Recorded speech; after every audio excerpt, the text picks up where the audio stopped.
마가복음 1장 9절부터 11절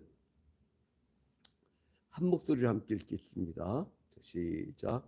그때에 예수께서 갈릴리 나사렛으로부터 와서 요단강에서 요한에게 세례를 받으시고 곧 물에서 올라오실새 하늘이 가릴라짐과 성령이 비둘기 같이 자기에게 내려오심을 보시더니 하늘로부터 소리가 나기를 너는 내 사랑하는 아들이라 내가 너를 기뻐하노라 하시니라. 아멘. 자, 지난주에 이어서 간단히 먼저 말씀을 드릴 게 있는데, 이제 이번 2024년도 구역공과 교재의 특징은 뭔가 하니, 웨스트민스터 신앙고백서 중에 대요리 문답은 그 전문적인 신학자나 목회자들이 큰 틀의 것을 문답식으로 그 교리를 유지하기 위해서 만든 게 대요리 문답이고, 어린이를 위해서 교육을 시키는 것이 소교리 문답이에요. 그래서 세부적으로 나뉘어져 있지요. 그래서 소교리 문답의 순서에 따라서 나아가는 거예요. 여러분들은 굉장히 큰 축복이 뭐냐면 웨스트민스터 소교리 문답을 다시 공부하는 거예요. 우리가 예전에 한 20여 년 전에 그 소교리 문답을 가지고 몇 년 동안을 계속 공부했던 그 기억이 나시죠? 그때 그 시절 사람 중에 떠난 이들도 많아. 근데 그게 이제 하나의 이 밑받침이 돼서 그들 가문도 신앙적으로 크게 성숙될 줄로 믿습니다. 근데 안타깝게도 같은 공간에서 같은 믿음 생활을 하는데요. 그렇게 이제 열심히 소교리 문답 가르칠 때도 참석하고 주일 대예배, 찬양 예배, 모든 새벽 기도회 이런 분들은요. 성경 전체에서 파노라마를 다 이해를 하고, 그리고 이제 소교리 문답뿐만 아니라 기독교의 역사, 그리고 이제 기독교 강요, 그리고 어떤 그 교리들 그 책이 쭉 배워가지고 이 틀이 잡혔어요. 틀이. 근데 10년, 20년, 30년 가도 안 자라는 사람들 있어요. 아주 가끔. 왜 안 자라냐면요. 참여를 안 해. 그냥 아무 준비도 필요 없어요. 그냥 와서 듣기만 하면 돼. 저희 교회에 한글 모르는 분도 있었어요. 근데 그분은 그냥 그 당시에 예배 안 빠져. 모든 예배 다 나와. 그러니까요. 하늘의 지혜가 임하더라고요. 하늘의 지혜가. 근데 나는 다 알아요 하는데 그럼 물어보면 몰라. 근데 다 안 돼. 그냥 알고 교만한 것도 위험한데 모르고 교만한 게 더 위험해. 그래서 이제 우리가 얼마나 존귀인지 몰라요. 그래서 이제 이 소교리 문답에 따라서 이제 일과는 뭐였죠? 교리를 왜 배워야 할까요? 그래서 소교리 문답을 배워야 되는 이유를 설명해주고, 그리고 이제 이과는 하나님 나라 백성의 목적이 뭐냐. 그래서 이제 소교리 문답의 1문에 뭐라고 나와요? 사람의 제일 되는 목적이 무엇인고? 그러면은 사람이 제일 되는 목적은 하나님을 영화롭게 하는 것과 영원토록 그를 즐거워하는 것이다. 이런 그 다 있죠. 그다음에 이제 상가로 넘어올 때 하나님 나라의 기준 완전한 성경 봤었죠. 3과. 근데 소요리 문답에서는 2문. 자, 이제 다시 한번 이거 한 번만 더 정리하고 이제 다음에는 안 씁니다. 한 번만 더 정리할게요.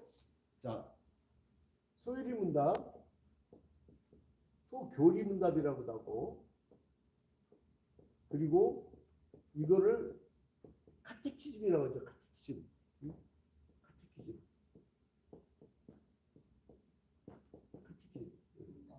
근데 이 소유리 문답의 일문은 뭐라고요? 그러니까 우리가 지금 일과는 교리란 무엇인가 했고, 이과 때의 일문을 하죠. 일문을 이거는 인색의 목적 이거였죠.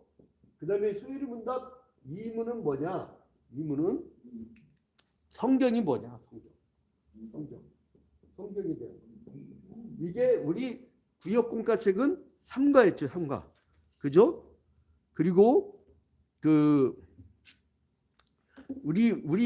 이 구역공과에서는 사과는 소리문답의 산문에 해당되는데 성경에 제일 요긴한 교훈. 성경에 요긴한 교훈. 그러니까 문답이 뭐였냐면 성경이 제일 요긴하게 교훈한 것은 무엇인가? 성경이 제일 요긴하게 교훈한 것은 답은 성경이 제일 요긴하게 교훈한 것은 사람이 하나님을 어떻게 믿을 것과 하나님께서 사람에게 요구하시는 본분이다. 이렇게 나오죠. 자, 그 다음에 이제 우리가 오가를 봤죠. 오가는 뭐였어요? 오가는 하나님에 대해서. 이거는 소리문답 몇 문제라고 했어요? 4문제라고 했죠. 지난주에. 하나님에 대해서. 전능하신 하나님. 그죠? 근데 3문은 뭐였냐면 하나님은 어떤 분이신가? 하나님은 신이신데 그의 존재하심과 공의와 인자심과 지혜와 권능과 거룩하심과 진실하심이 무한하시며 무궁하시며 불변하시다. 그게 이제 4문이었죠. 근데 이제 5문이 바로 오늘 우리가 이제 그게 이제 6과 3문이 6과 7과 거기에 대한 답을 쭉 정리한 거예요. 오늘 8과는요. 5문에 해당되는데 삼위일체 하나님. 이게 이제 소유리 문답에 지금 1문부터 5문까지 그런데 우리 구역공과에서는 8과 구역공과 8과의 삼위일체 하나님에 대해서 이제 소개를 하는 것입니다. 자, 이제 여러분 TV 갖춰져 있죠. 그러면 이 5문에 뭐로 나옵니까? 하나님 한 분밖에 또 다른 하나님이 계신가? 답은 한 분뿐이시니 참되시며 살아계신 하나님이시다.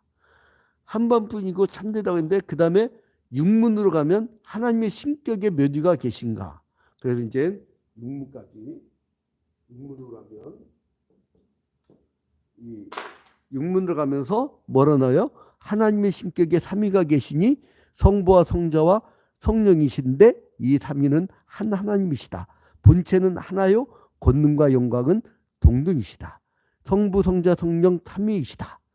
그러니까 마태복음 3장 16절부터 17절에 보면 이게 분명하게 나오죠. 이따 설명을 또 드리겠습니다. 이 3위는 한 하나님이시다. 빌립보서 2장 6절에 제가 미리 단톡방에다가 여러분들에게 그 웨스트민스터 신앙고백 소요리 문답 그 5문이 나와 있는 거를 여러분들한테 이제 스캔 받아 가지고 보내드렸어요. 자, 그러면 이 삼일체 하나님의 교리가요 왜 생기게 됐냐면 예수님이 승천하시고 나서 어떤 사람들은 예수는 사람일 뿐이야. 근데 이게 신령해져 갖고 우리의 구원자가 되시고 인간의 어떤 대표적인 어떤 슈퍼맨이 돼 갖고 올라가셨다. 이렇게 이상한 얘기하는 인간이 있고 인성을 강조하고 어떤 인간은 신성만 강조해.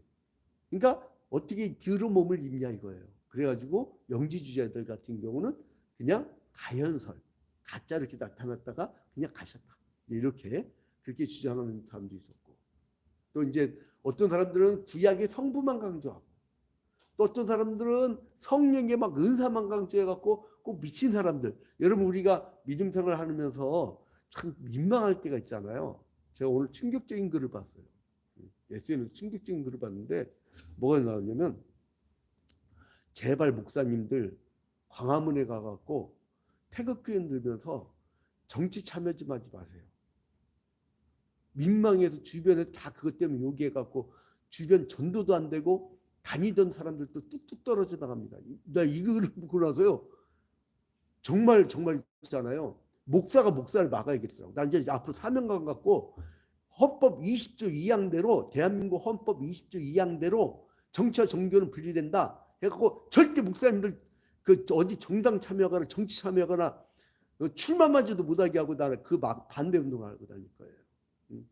아브라함 카이퍼 얘기하고 셰퍼 얘기하고 그러는데 아브라함 카이퍼 같은 경우는요, 그거는 복음을 통해서 그 모든 곳에 하나님이 다 계신다고 하는 그 관점을 가지고 그건 일반 은총을 가지고 얘기하는 거예요. 어떤 특정 이데올로기를 강조하고 그게 아니라 성경 중심의 신앙이 분명했다고. 근데 우리나라 같은 경우는요, 극우 이데올로기나 극자 이데올로기나 이데올로기 빠진 거예요. 그거는 성경 말씀 절대 자로나 치우치면 안 되는 거예요. 그래서 여러분 뜨거운 게 중요하냐 올바름 있는 게 중요하냐, 이것 때문에 장로교 같은 경우는 올바름 있는 게 중요하다 했고 굉장히 교리 중심이에요. 오순절반 뜨거운 거 중요하다 막 이렇게 강조하는 경우가 있는데, 저 같은 경우는 저희 아버님은 전자야. 근데 우리 할아버지는 후자의 그 성향이었어요. 이게 나한테 다 짬뽕이 돼갖고요. 저는 뭐를 강조하냐면 아주 올바로 믿고 뜨겁게 믿어라. 성령 충만해라. 올바로 믿고 성령 충만해라. 저는 이제 그런 주의자예요. 그러니까 신앙만큼은 양보를 않죠. 아주 성경주의지. 그래서 이제 그런 막 논쟁이 있었어요. 초대교회에. 그러니까 그 막 나중에 종교회를 통해서 이제 정립한 게 삼일체 하나님이에요. 우리가 아까 그 시작할 때에 사도신경을 했죠. 전능하사 천지만물신 하나님 아버지 내가 믿사오며 그 외아들, 그러니까 아까는 성부였죠. 그 외아들 우리 주 예수 그리스도를 믿사오니, 이거는 성자. 그 다음에 또 뭐예요? 이는 성령으로 잉태됐다고 하죠. 그러니까 그거는 성령. 그러니까 성부, 성자, 성령을 다 고백을 하는 거예요. 여러분 그러면 이거를 어떤 사람들은 막 그림으로 표현해요. 막 이 뭐죠? 클로바 이파리로 그리고 그러는데 그걸 양태론이라고 그래요. 그건 이단입니다. 초대교회 나왔던 이단들. 절대 하나님의 모양을 그릴 수가 없는 거예요. 그려서 막 자기가 표현하고 싶어서 그리잖아요. 칠판에 그리는 순간 이거 그건 이단이다. 그렇게 하시면 돼요. 지금 이 시간에도 아직도 퇴근길에 차 안에서 막 보는 분들도 계시다고 하는데, 이거 있잖아요. 그렇게 대충 보시면 안 되고 정신 똑바로 차리려면 집에 들어가고 또 한 번 더 봐. 자, 아무튼 그래서 이제 이 성부, 성자, 성령에 대해서 그런 과정을 거쳐서 만들어졌는데, 그러면 여러분 유대교인들이 믿는 거하고 그리고 우리 기독교가 믿는 이 삼위 하나님하고 왜 다르냐? 이 유대교는요, 유일신론이에요, 유일신. 구약시대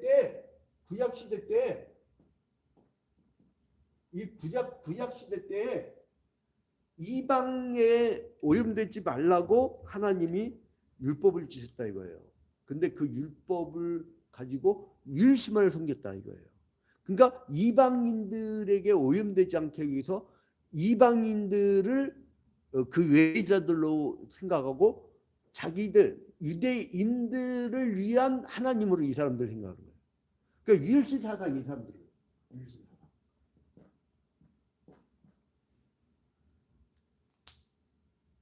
그런데 이제 우리는 이것을 바탕으로 해가지고 기독교는 어떻게 발전하냐면 인간이 타락하고 죄를 짓고 타락하고 그것을 극복하는 방법을 하나님은 이미 극복하는 방법을 예정하셨다. 뭐를? 구원하는 거를 구원을 예정하셨다. 근데 이전부터 예정하셨는데 이거를 극복하기 위해서 누구를 보내셨냐면 예수 그리스도. 그러니까 유대인들은 소위 말하는 성부의 개념이에요. 딱 하나야. 근데 여러분 봐봐요. 창세기 1장 2절 같은 경우는 벌써 이미 창조 때부터 성령이 움직이셔요. 그리고 예수 그리스도께서도 그 참여를 하시는데, 자, 창세기 1장, 오늘 본문 들어가야 되니까 좀 요약으로 하겠습니다. 요약으로. 자, 창세기 1장 1절부터 2절에 보면 태초에 하나님이 천지를 창조하시니라. 2절에 땅이 혼돈하고 공허하며 흑암이 깊음이 있고 하나님의 영은 뭐요? 영은 수면 위에 운행하시니라. 이게 누구냐면 성령이에요. 그리고 하나님께서 만드실 때 성부께서 야 그냥 내가 가서 만들게 이렇게 하지 않았어요. 뭐라 하냐면은 자, 창세기 1장 26절에 보면 하나님이 이르시되 우리의 형상을 따라 우리의 모양대로. 누구의 형상을 따라? 우리의 형상을 따라. 우리의 형상을 따라. 이게 혹시 사운드 켜졌나? 켜졌죠?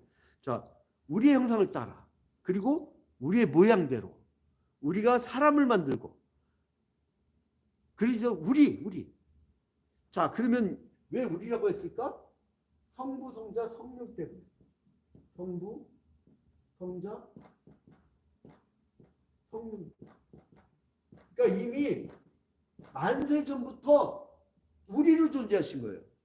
본체는 한 분인데 윗격만 아버지 역할, 아들의 역할, 영의 역할. 그 세 가지 역할을 한 거예요. 자, 왜 자꾸 그러는지. 아니, 그 냅둬요. 그냥 나중에 다 자기예요. 어디까지 했지? 그러니까 창세전에 이미 성부, 성자, 성령께서 예정을 하시고 창조를 하신 거예요. 같이. 그래서 근데 이제 이 유대교인들은 지금 이거를 알지 못하고 구약에 있는 그저 일시사다. 그러니까 이방인들을 이 점령해야 된다고 하는 그 사상을 갖고 있어서 지금도 막 팔레스타인 사람들을 거의 인종 학살하고 있잖아요. 인종 청소하고 있잖아요. 그런 게 뭐냐면 이 사람들이 요것밖에 안 갖고 있으니까. 그러나 이제 어느 시대가 오냐면은 이제 선지자 시대.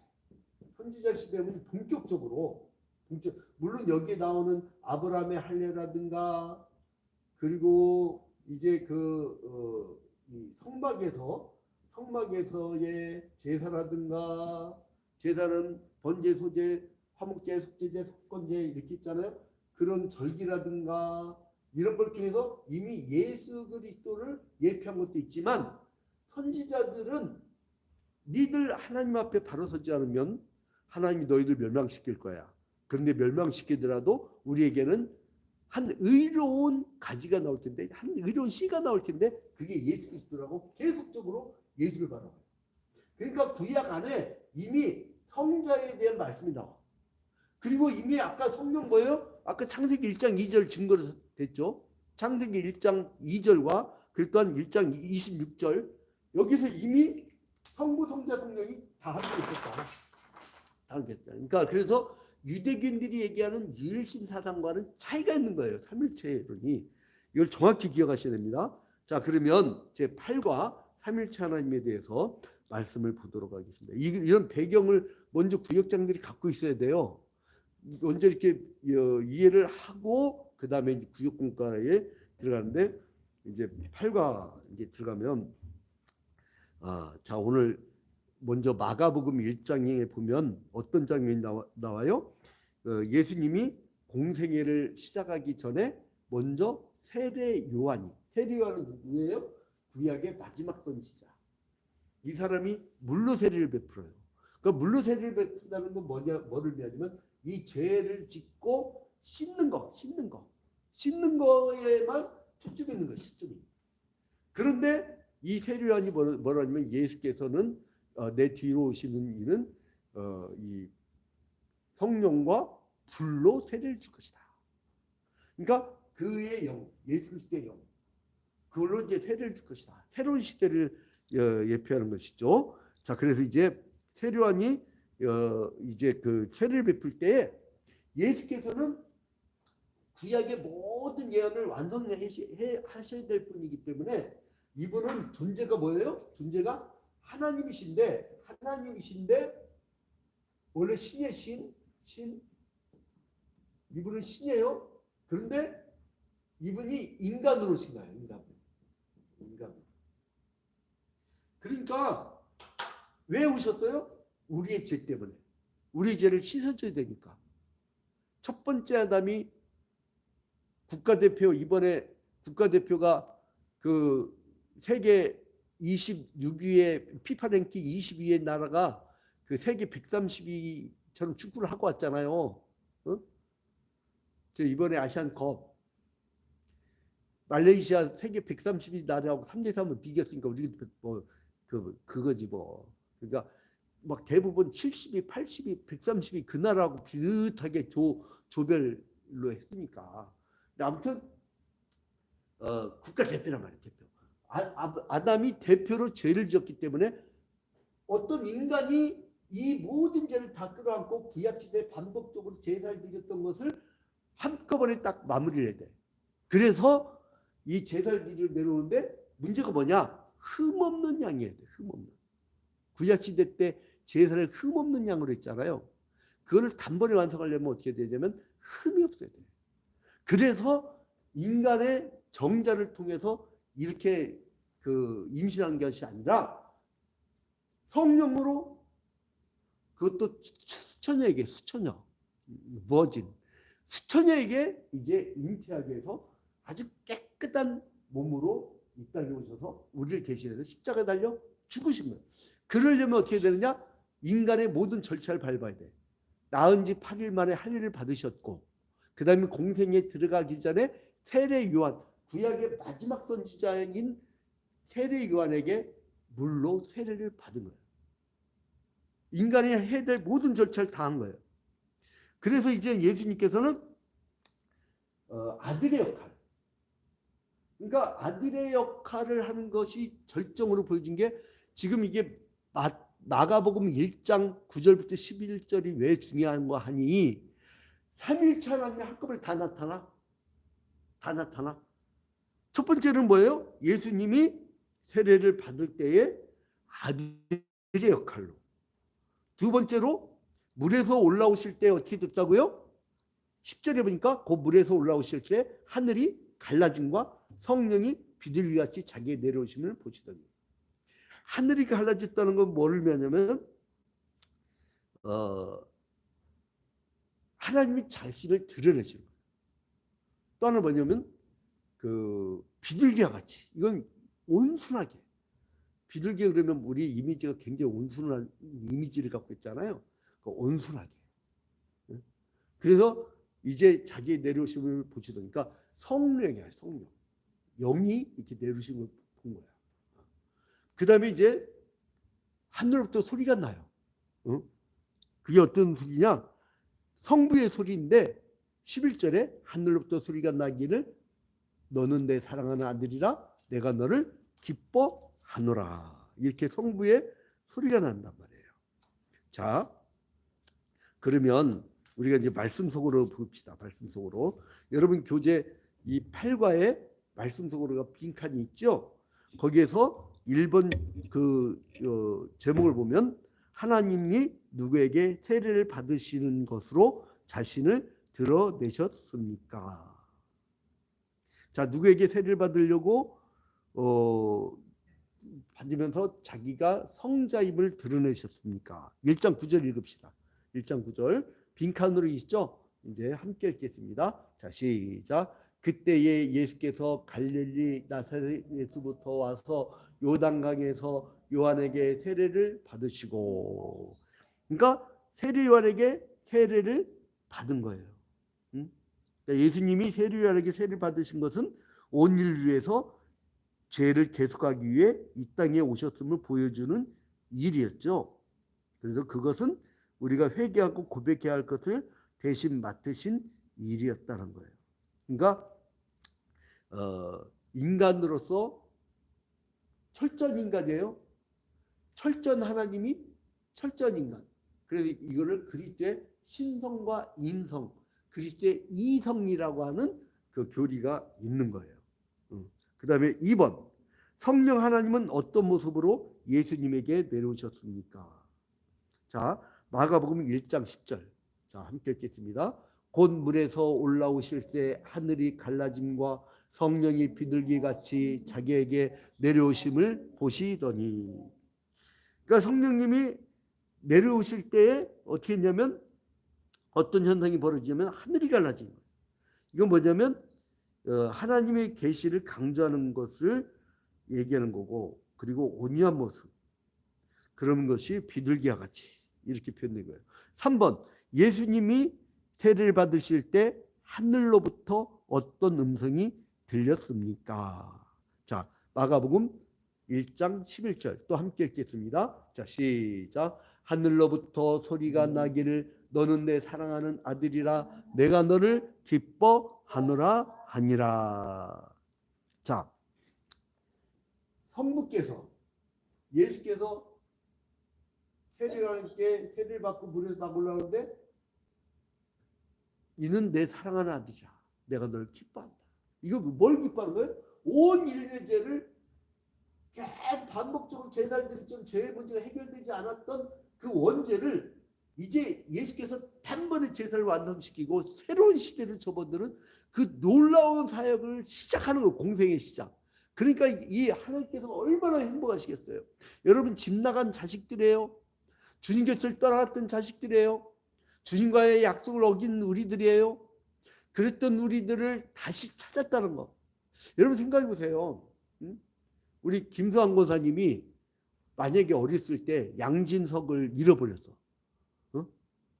그리고 만약에 지금까지 지냈다고 생각해 봐. 만약에 4살 때 잃어버렸어. 그러면 지금 60년 동안을 자식 찾아서 헤맸을 거 아니에요. 60년 동안을. 그럼 마음이 얼마나 아프겠어. 근데 63세에 양진석을 찾았어. 그럼 얼마나 기쁘겠어요. 얼마나 기쁘겠어요. 자, 그와 마찬가지예요. 하나님은 우리를 찾은 거야. 얼마나 기쁘겠어요. 제가요, 이미 그 예전에 다른 교회에서 부흥회 인도하다가 설교 예화를 들었던 내용인데, 혹시 이제 다른 교회에서 부모님 저거 또 사용한다 그러실지 모르는데, 제가 중앙일보 칼럼을 보고서 20여 년 전에 아주 그 감동 어린 글이 있었는데, 기러기 아빠. 그 당시에는 어렸을 때부터 애들 영어 교육 때문에 어렸을 때부터 유학을 보냈던 것이 유행했던 시대예요. 지금은 그렇지 않지만. 근데 이 아버지가 무슨 글을 썼냐면, 그 너무너무 돈 보내고 하다가 자기가 막 진행을 짜는 거야. 투잡하면서. 그리고 부인까지도 다 갔어요. 왜냐면 애들만 놔두면 버리니까 애들. 그러니까 가서 막 이렇게 돌봐주고, 그러니까 온 가지 다 한 거야. 그래서 뭐라고 하냐면 애들이 이제 다 인류대를 들어갔나 봐요. 그러면서 혼자 밥 먹으면서 쓴 칼럼이야.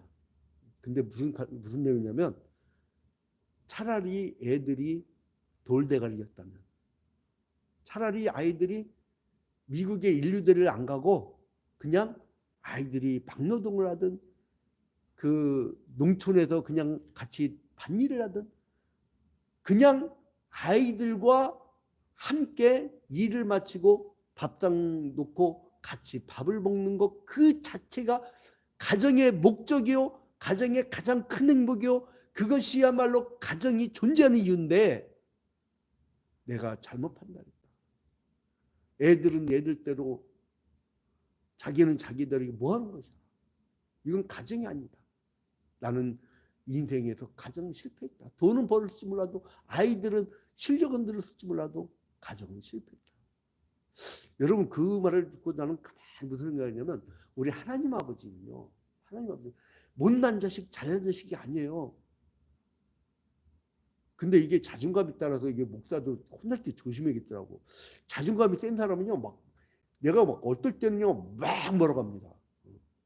어떻게 성경에서 그런 자세가 아니고 막 그러면은요, 이게 좀 이 자존감이 센 사람들은 좀 이렇게 급이 있고 그런 사람들은, 아 목사님 내가 좀 잘못 생각했나 봐요. 이렇게 나오는데 자존감이 바닥인 사람들은요 혼내잖아요. 그러면 완전히 뒤집어져요. 그러니까 뭐 식당에 가면 그 아줌마들이 왜 반찬 올 때 이렇게 놓잖아요. 소리가 살짝 나잖아요. 그러면 그 좀 자존감이 높은 사람들은 아유 아줌마 바쁜가 봐요. 내가 날라줄까? 이런다고요. 그러면 아줌마가 아 미안해요. 이렇게 했는데 그 자존감이 낮은 사람이 사람 뭘로 보고 반찬을 이렇게 아줌마 이거 콩나물 튀었잖아. 잘말이야. 그래서 막 간판 뽀개고 창문 뽀개고 난리가 나는 거야. 그거 마찬가지 교회도. 그래서 사람들 자존감을 높여주려고 막 그렇게 칭찬해주고 그러면요. 또 막 사람들이 왜 저 사람만 이뻐하냐고. 그러면 참 또 막 그걸 맞춰줘야 돼. 그러니까 누구 머리 예쁘게 하고 온 때가 있거든요. 근데 할머니가 그냥 신경 써서 주님 앞에 예쁘게 보이려고 그러면 아유 참 파마가 예쁩니다. 이렇게 그렇게 얘기를 해주면요. 다음 주 파마가 다 똑같은 파마야. 그거는 좀 긍정적이야. 근데 어떤 경우가 있냐면요. 목사님은 저 할머니만 이뻐한다고.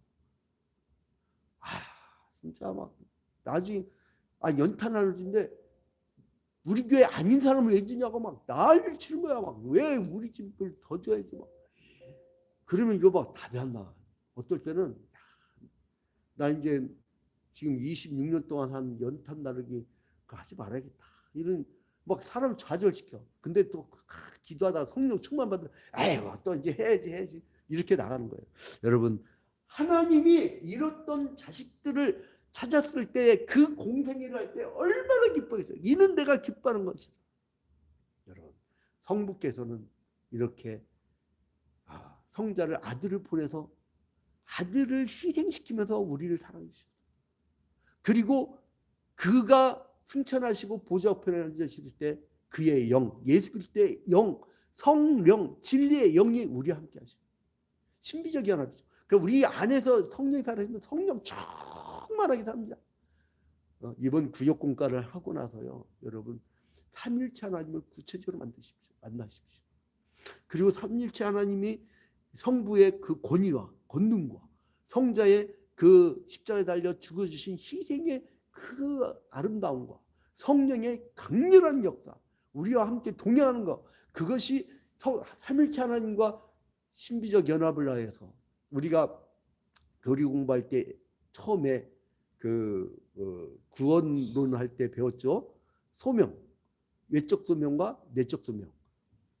우리가 유적 소명이라고 하죠. 내적으로 성령이 임하고 우리가 정말로 삼일체 하나님과 동행하는 삶을 살기를 주님의 이름으로 축원드립니다. 이제 방송이 길으면 안 된다고 해서 이제 우리가 주기도문하고 곧바로 이제 기도회로 넘어가도록 하겠습니다. 최영진 목사님 나오셔서 기도회